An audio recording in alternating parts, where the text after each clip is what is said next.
Bonjour à tous, moi c'est le chef Grady. Je suis responsable du service traiteur La Main de l'Éternel, mais aussi je suis formateur en cuisine gastronomique. Je vais raconter mon histoire et mon parcours. Tout d'abord, j'aimerais commencer par ces désirs-là de faire la cuisine. J'ai eu cette passion-là depuis que j'étais tout petit. À chaque fois que ma mère préparait, j'étais auprès d'elle. Je regardais comment est-ce qu'elle faisait les choses, elle préparait. En fait, j'étais curieux de savoir comment est-ce qu'elle procédait à ces mélanges, quelles étaient ses étapes, et pourquoi elle ajoutait tel ingrédient et tel ingrédient. Mais à cette époque-là, j'avais aux alentours de 6 ou 7 ans. Je me rendais pas compte que juste ces moments-là allaient changer ma vie. Des années ont passé et j'ai continué à regarder avec maman Cuisine Plus. C'était à l'époque, hein. Cuisine Plus à l'époque sur Canal Plus, c'était quelque chose, hein.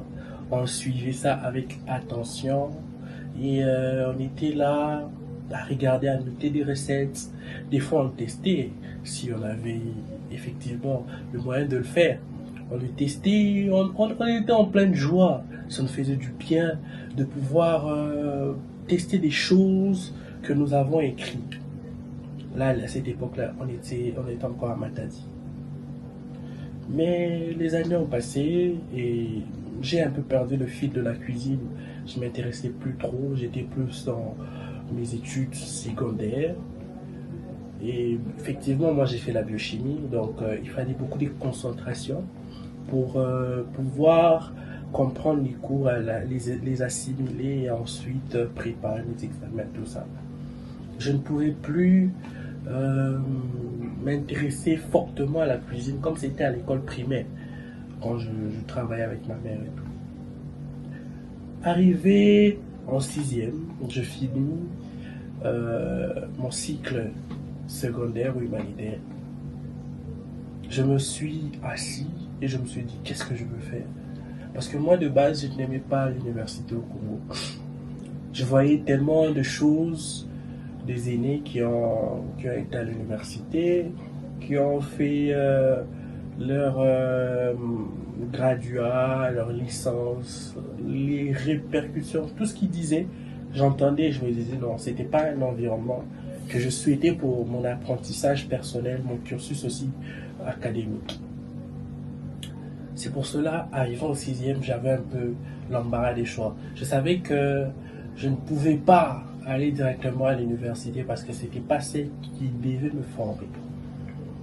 Et j'ai fait une année de réflexion, d'autres l'appelleront année salvatrice.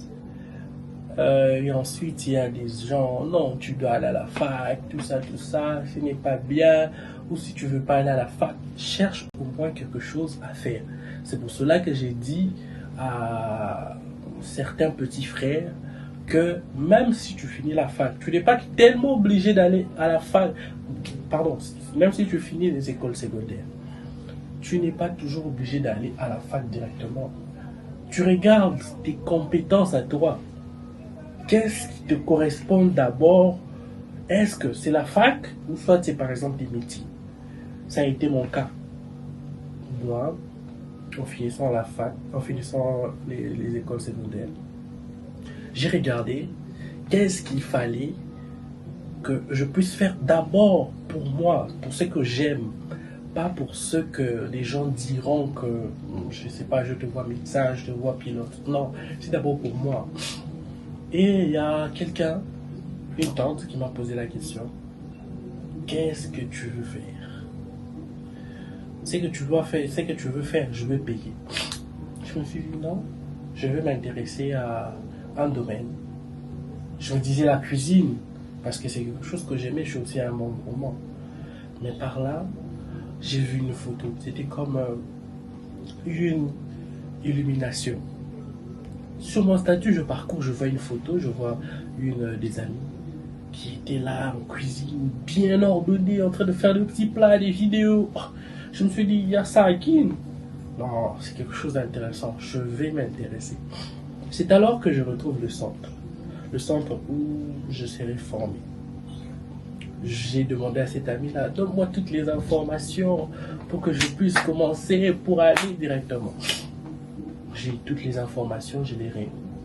J'ai envoyé à cette tante-là qui m'a dit, bon, ok, dès lundi, je t'envoie l'argent, tu pars payer, tu commences. Et elle m'a envoyé tout, presque tout ce qu'il fallait. J'ai payé et le 4 avril 2023, j'ai commencé. Je commençais avec des cours théoriques. Enfin, beaucoup de gens se diront, la cuisine, c'est tu viens, on commence à préparer. Non, la cuisine, c'est tout un métier qui s'apprend dès le banc. C'est ça le plus important à retenir parce que beaucoup de gens croient que les métiers, c'est seulement Yaka, tu veux faire la maçonnerie, viens. Tu commences à mélanger du ciment avec du sable. Non, non. C'est tout un corps complexe. C'est tout un apprentissage que tu dois assimiler. La cuisine en soi, c'est quelque chose que j'affectionne beaucoup. D'ailleurs, en commençant ma formation, j'ai fait 2 mois de théorie. Je venais chaque jour. On m'a appris tout ce qui est art culinaire, comment est-ce que je devais m'habiller, d'où vient la cuisine, les domaines fondateurs, tout ça. On me l'a appris avant de pouvoir toucher ne serait-ce qu'un couteau. C'est très important. On néglige souvent toutes ces informations parce que ce sont ces informations qui donnent cette maîtrise à un cuisinier, à un chef cuisinier, à n'importe qui. Ce sont des notions très importantes. J'ai appris pendant 2 mois à assimiler toutes ces informations-là, à le comprendre. Et ensuite, on est passé à la pratique. La pratique, en tout cas, mon moment de divertissement. C'est là où vraiment j'étais en train de me nourrir. Bon, nourrir aussi au vrai sens du terme parce que quand on finissait de préparer quelque chose, c'est nous-mêmes qu'on mangeait. Mais moi, je parle plus de cette nourriture spirituelle. Cette batterie de connaissances pratiques. C'est ce qui faisait de moi quelqu'un de toujours heureux quand je venais.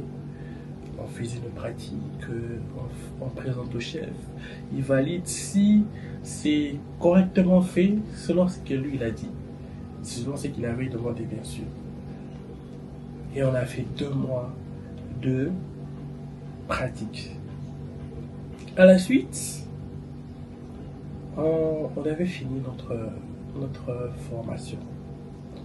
Mais le chef avait choisi quelques personnes, comme à son habitude, il les fait à chaque fois, à chaque promotion, qui vont être avec lui dans divers services traiteurs.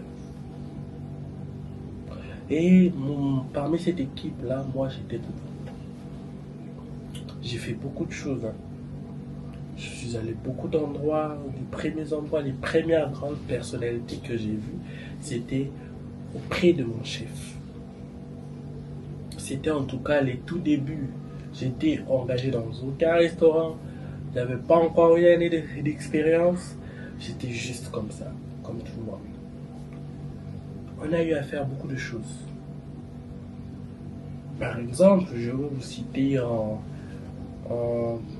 juste au hasard comme ça, on était au jeu de la francophonie par exemple. C'est là où j'ai vu de grandes personnalités, où j'ai vu comment est-ce que les jeux aussi se sont passés, où aussi j'ai dormi dehors.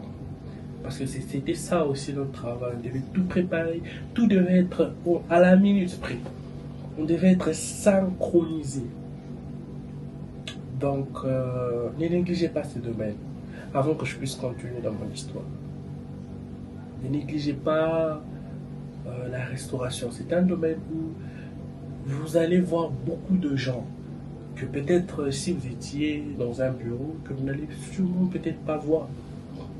Mais en cuisine, vous allez voir ces personnes.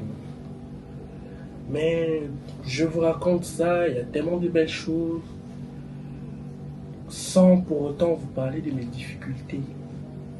J'ai eu des grosses difficultés en cuisine. D'abord, la première difficulté, c'était par rapport à m'habituer avec des couteaux. Je me suis blessé plusieurs fois pour juste maîtriser la façon de couper, de bien rentrer tout le temps tard. J'avais tout le temps des problèmes avec les parents. Je suis rentré des fois 23h, 22h, 21h.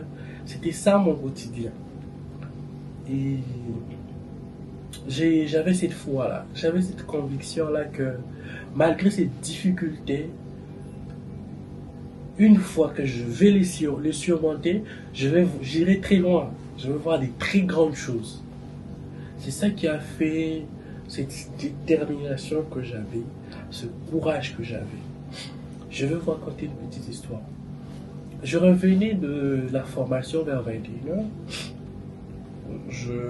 J'étais vers Mongo, je parcourais cette avenue-là pour monter jusqu'à chez moi de l'époque. En marchant, j'avais souvent l'habitude de porter des écouteurs à ces heures-là. Je marchais maintenant très vite, très rapidement. Et il y avait une dame.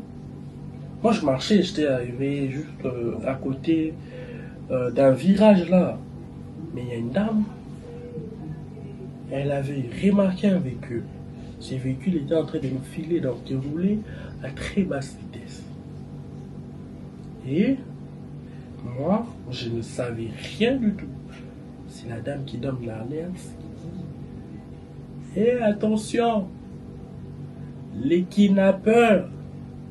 Moi, je vois des mouvements, je vois la dame un peu. Je retire mes écouteurs, j'entends ça.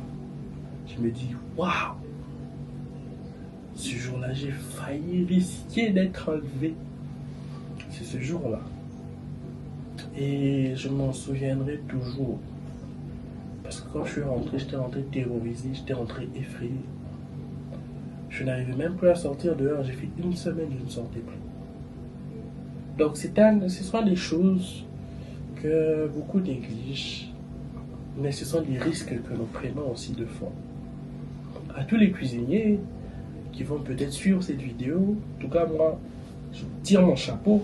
Parce que rentrer à 23h, 1h, 2h, 3h, ce n'est pas donné à tout le monde. En tout cas, il faut avoir un courage et un mental extrême. Surtout dans cette ville de Kinshasa, il faut avoir un courage extrême. Donc c'était ça ma petite histoire en parenthèse. Pour continuer avec mon parcours. Après avoir parcouru avec mon chef plusieurs endroits, on a fait des services. Je me suis décidé d'aller me challenger maintenant dans des restaurants. J'étais dans un restaurant en ville. J'avais fait quelques temps, j'ai pas traîné.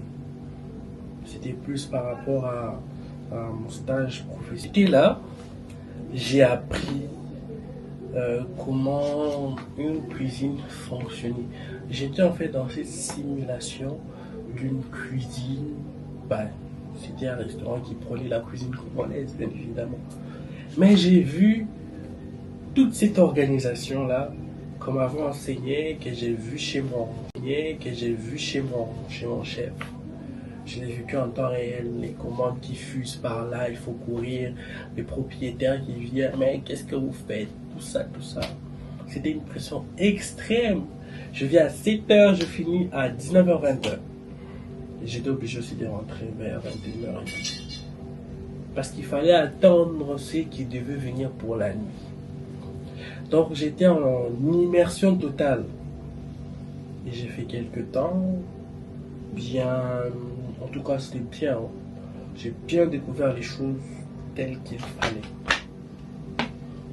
Et après ces restaurants-là, j'étais juste quelques temps à la maison, on m'appelle.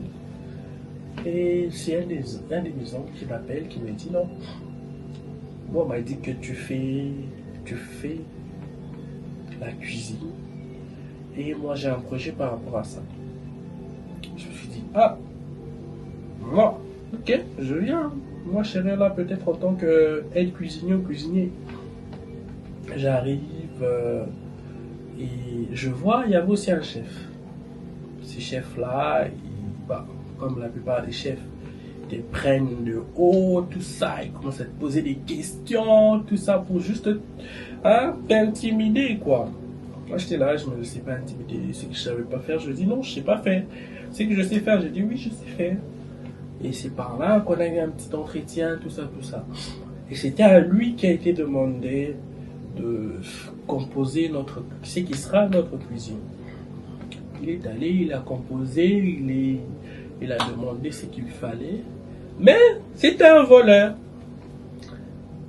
Je vais m'expliquer pourquoi j'ai dit que c'était un voleur. Parce que il faisait de la surfacturation. Ouais. On a l'habitude à voir ça chez les politiciens, mais bon, même chez les cuisiniers aussi, on a cette surfacturation-là.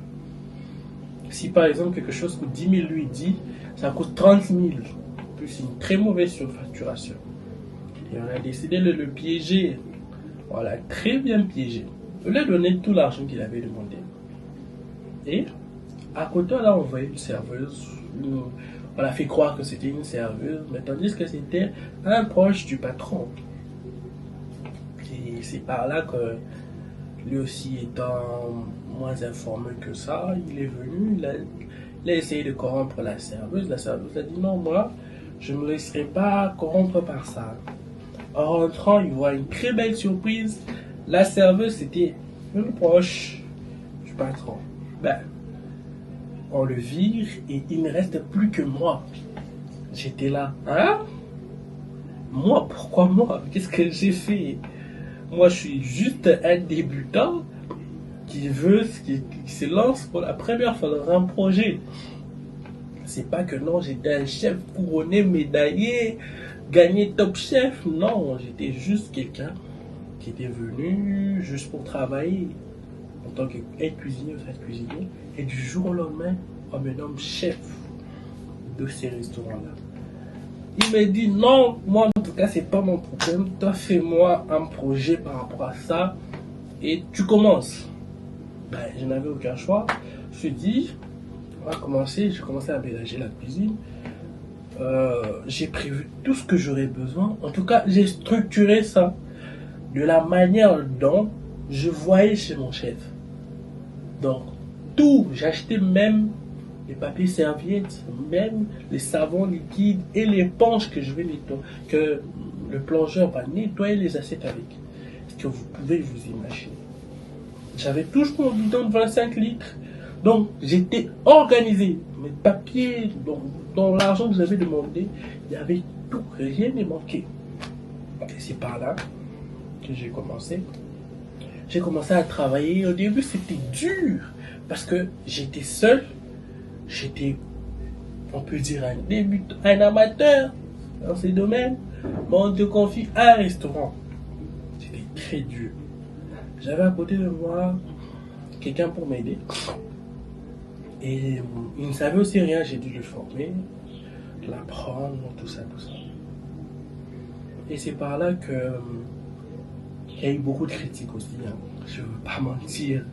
Au début, là, oh, ton shawarma, tout ça, pas de sel, tout ça. J'étais là, j'étais vraiment troublé dans mon monde, tout ça, mais gloire à Dieu. Nous avons pu redresser certaines erreurs au bout de 3 semaines. J'ai continué à travailler, à produire. J'ai produit mon premier bénéfice, c'était 700 $. Dans les 700 $, il fallait qu'on nous paye et il fallait que. Donc, on nous paye les bénéfices de cette personne-là.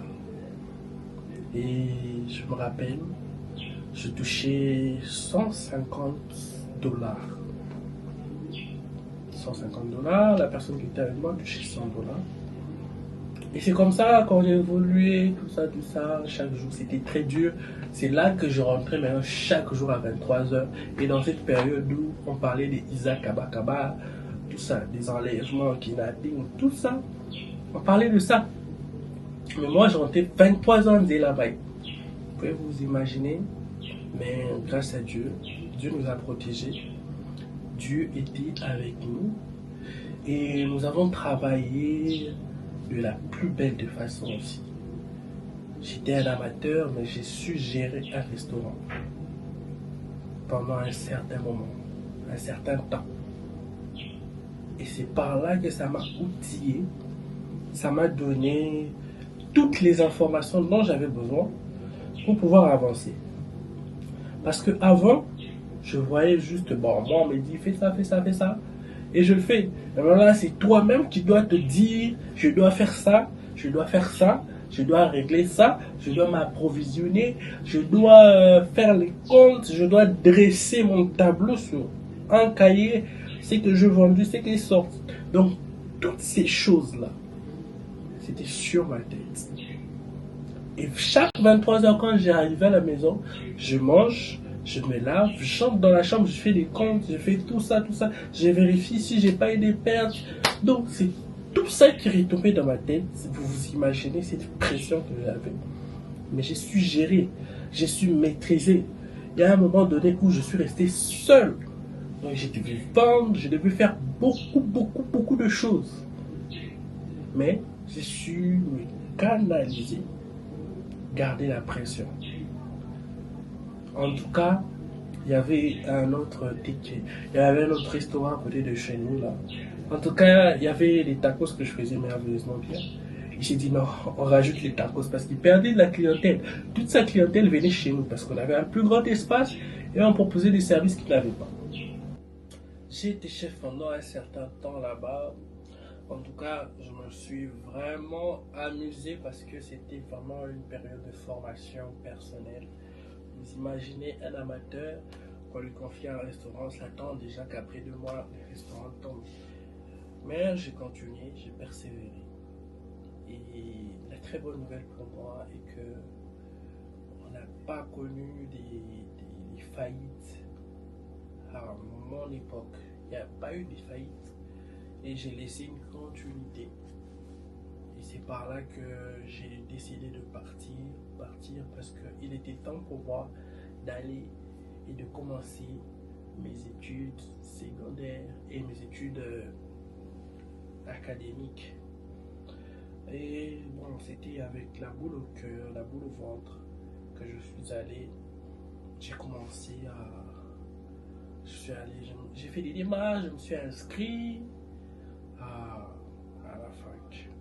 Où je fais actuellement l'intelligence artificielle. Bientôt là déjà, je serai en train de finir aussi. Mais je ne me suis pas limité là. Je ne me suis pas dit que non, école et faculté, focus. Non. J'ai combiné maintenant la faculté que je faisais. Et j'avais ce désir ardent de pouvoir apprendre, c'est que on m'a appris de partager ma connaissance que j'ai eue. Cette connaissance qui m'a fait de moi, en quelque sorte, quelqu'un qui pouvait transmettre quelque chose que j'ai vécu dans le temps et dans la minute. Et c'est par là que j'ai décidé ensemble avec ma partenaire, qui est la présidente non seulement du service traiteur, mais aussi du centre de formation, de commencer à former. Et la première promotion, c'était waouh! On a formé beaucoup de dames, tout le monde est 10, 9 ou 10.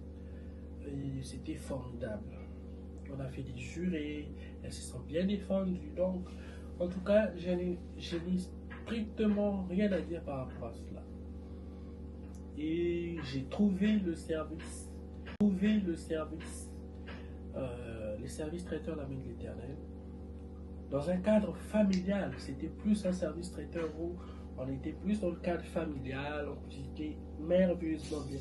En tout cas, par rapport à la cuisine, je n'ai rien à dire parce que déjà, avant moi, il cuisinait extrêmement bien et il prenait plus une cuisine un peu plus familiale. Et moi, je suis venu peut-être ajouter ce professionnalisme-là, cette petite identité de professionnalisme, parce qu'il y avait un produit qu'on devait vendre de façon professionnelle pour attirer aussi ces genres des marchés différents, des marchés par exemple des entreprises, du marché à 40 000, 30 000 dollars. C'est pour cela que j'ai procédé à certains changements. Mes changements déjà c'était par rapport à l'organisation du service, le jour du service. Il y avait une organisation bien millimétrée, pas de désordre. Une table bien dressée de façon à ce que quand la personne vient au début, trouve des assiettes, sa fourchette et son couteau enveloppés dans une serviette. Il continue tout droit, il trouve d'abord les sauces, tout ça, je sais pas, piment, ketchup. Il va trouver aussi un supplément de serviette. En continuant, il trouve des entrées. Et par rapport, il y a entrée, après les entrées, il va trouver tout ce qui est accompagnement. Et par la suite, il pourra faire son choix des plats consistants qu'il va prendre. C'est un peu dans cet ordre-là que j'ai essayé d'apporter quelque chose. Et par la suite, nous sommes passés maintenant à notre style vestimentaire, très important en cuisine. Nous avons prôné pour des tenues adéquates qui nous représentaient et qui faisaient de nous les services traiteurs la main de l'Éternel. Très très important. On a appelé un styliste qui nous a pris des mesures, qui a pris l'idée qu'on avait et lui aussi a proposé ses idées. Et en ce moment même, c'est en finition. Mais en attendant, nous sommes en chemise blanche, très propre. Bien à toque, bien élégant. En tout cas, on est très propre. Bien parfumé, bien maquillé. Tout ce qu'il faut. Une très belle présentation devant les clients, c'est très important. Mais aussi, nous prenons aussi une certaine vision. C'est qu'une personne peut manger aussi 2 fois dans un service. Ce n'est pas un tabou, ce n'est pas un péché. Et dans notre service, les gens mangent minimum 2 fois. Maximum, ça peut aller à 3. Et c'est ça qui fait notre différence parce que nous ne préparons pas seulement pour se mettre plein dans les poches, mais aussi pour satisfaire la clientèle, pour que tout se passe bien, de telle façon que ces gens-là qui sont réunis dans des fêtes, ils vont dire ah, 2 fois, tu qui bureau comme mon petit comme à cassi. Et ils reviendront. Et beaucoup de gens reviennent. Des fois, on a des services en une semaine, on a 3 services qui se succèdent. Et on arrive à le faire et on rend grâce à Dieu toujours. Donc c'est par là que j'ai procédé aussi à des changements. Nous sommes toujours en changement. Nous avons commandé du matériel pour maintenant aller peut-être un jour présidence. On appelle à l'eau, service traiteur, l'appel de l'Éternel. Nous avons un service à la présidence que nous ayons déjà les matériaux qu'il faut. Parce que nous prenons un service standard, entrée de gamme et luxueux, donc VIP. Et pour ça, on doit avoir les matériaux qu'il faut. Si on n'a pas ça, en tout cas, le service traiteur, c'est avoir des matériaux de qualité. Parce que sans ça, en tout cas, vous allez bien vous habiller, mais vous serez chiche. Vous serez vraiment un service traiteur un peu, comme on dit, de la cité. Et nous, on ne veut pas être un service traiteur de la cité, nous, on veut être un grand service traiteur. Et non seulement ça, à l'avenir, nous allons voir tout ce qui est RCCM. Donc, nous sommes en train de canaliser, de faire les choses d'une façon très correcte. Nous avons notre catalogue de menus et nous allons lancer un catalogue de menus sur, peut-être si quelqu'un à Lubumbashi veut nous appeler, nous allons lancer notre catalogue par rapport à ça. C'est qu'il faudra pour tout le service que nous allons produire sur certains matériels que nous allons amener, comme par exemple chauffandise, tout ça. Nous allons le faire. Mais aussi, nous n'arrêtons pas que dans le service traiteur, il y a la décoration, il y a la location du groupe, tout ça. Nous avons tout ça, même tout ce qui est maquillage. Nous avons tout ça. Donc c'est un peu ces changements-là que j'ai essayé d'apporter. Une nouvelle âme, garder toujours cette identité de service traiteur familial, mais apporter du professionnalisme. Vous savez, chez les Français, ils sont souvent ce genre de choses. Un restaurant qui a fait 4 siècles, 4 générations, qui est légué de génération en génération, et l'identité là reste. Peut-être le changement de décor peut intervenir, mais l'identité reste. C'est un peu ça. Et là, je continue. Ma vision pour les 5 prochaines années, c'est que le service traiteur d'abord devienne un très grand service traiteur où nous allons peut-être quitter la barre de 1000 jusqu'à 5000 et pourquoi pas aller de la barre de 20 000 jusqu'à 100 000, 200 000. C'est tout un travail, c'est toute une réflexion que j'ai en ce moment. Comment est-ce que je dois attirer les 100 000 $, le 20 000 $, c'est toute une réflexion que j'ai. Mis à part ça, un projet de restaurant.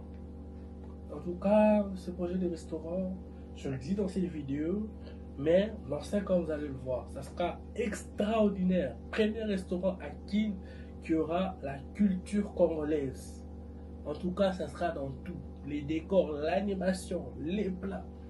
Nous allons vous faire découvrir l'histoire de ce pays en cuisine et aussi dans un restaurant. Ce sera le mien. Vous allez le découvrir. Dans 5 ans aussi, je serai le premier chef. Je vous annonce déjà ici. Le premier chef congolais a participé à Top Chef et l'a gagné. Parce que c'est dans mes ambitions. Donc c'est un peu ça pour mes ambitions. Je ne peux pas en dire plus parce que je vous garde des grosses surprises dans 5 ans. Continuez à me suivre, continuez à suivre Bellam TV parce que c'est une chaîne qui va vous apprendre beaucoup de choses pour votre apprentissage personnel, nourrir votre esprit des expériences nouvelles. Ne regardez pas seulement la Bokeh TV, tout ça. Regardez des choses qui vont vous inspirer, vous challenger. Moi, je regarde toujours ces choses. Cauchemar en cuisine, Top Chef. Donc, je regarde des choses qui nourrissent mon âme, qui me poussent à faire plus. Je me dis, qu'est-ce que lui, là, que j'ai pas? Non, moi, je dois le faire. C'est ça. Je dois le faire. Suivez Bellam TV. Il y a une vision extraordinaire derrière. Ça ne sera pas la première vidéo.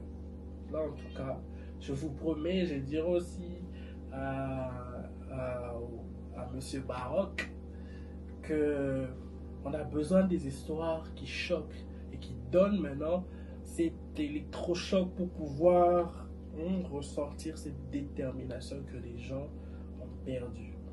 En tout cas, aujourd'hui, c'est tout pour mon histoire. Si vous voulez vous abonner, il y a Chef Grady sur YouTube, Chef Grady sur TikTok, Grady Mpoé sur Instagram. Pour ma part, je vous dis au revoir et peut-être à la prochaine vidéo, à la prochaine histoire dans 5 ans.